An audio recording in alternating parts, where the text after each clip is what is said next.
கூட்டுறவு வங்கிகள் மூலம் விவசாயிகளுக்கு பயிர்க்கடன் மற்றும் கால்நடை வளர்ப்பு கடனாக 20,000 கோடி ரூபாய் வழங்க முதலமைச்சர் உத்தரவிட்டுள்ளதாக கூட்டுறவு மற்றும் உணவுத்துறை செயலாளர் ராதாகிருஷ்ணன் தெரிவித்துள்ளார். தஞ்சை பிள்ளையார்பட்டி நெல் சேமிப்பு கிடங்கில் கூட்டுறவு மற்றும் உணவுத்துறை செயலாளர் ராதாகிருஷ்ணன், மாவட்ட ஆட்சியர் பிரியங்கா பங்கஜம் ஆகியோர் நெல்லின் தரம் குறித்து ஆய்வு செய்தனர். பின்னர் பேட்டியளித்த ராதாகிருஷ்ணன், மழைக்காலங்களில் நெல் சேமிப்பு கிடங்குகளில் நெல் நனைந்து வீணாவதை தடுக்க நெல் சேமிப்பு கிடங்குகளே மேற்கூரைகள் அமைக்கப்பட்டு வருவதாக தெரிவித்தார். கூட்டுறவு வங்கிகள் மூலம் விவசாயிகளுக்கு பயிர்க்கடன் மற்றும் கால்நடைகள் வளர்ப்பு கடனாக 20,000 கோடி ரூபாய் வழங்க முதலமைச்சர் உத்தரவிட்டுள்ளதாக அவர் கூறினார்.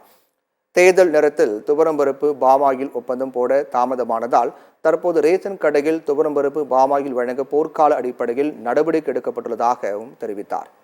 இந்த ஆண்டு பொறுப்பேற்ற பிறகு நம்ம ஒரு நெல் கூட இந்த ஓப்பன் ஸ்டோரேஜில் இருக்கக்கூடாதுங்கிற இலக்கோட செயல்பட்டு தமிழ்நாடு முழுக்க நம்மக்கிட்ட 253 ஆப்ரேஷனல் கோடவுன்ஸு, 104 பஃபர் கோடவுன்ஸு, 18 செமி கவர்டு கோடவுன்ஸு, ஆக மொத்தம் 380 கோடவுன் வந்து 20.44 மெட்ரிக் டன் ஸ்டோர் பண்ண வகையில் இருக்குது. குறிப்பாக என்னன்னாக்கா இந்த ஆண்டு நமக்கு வந்து கூட்டுறவுத்துறை மூலமாக இலக்கு படிப்படியாக 2021-22 10,292 கோடி கடன் கொடுத்தது விவசாயிகளுக்கு. கூட்டுறவு வந்து ரொம்ப முக்கியமான ஒரு கேப் ஃபில்லிங் அப்ரோச்சாக இருக்கும்.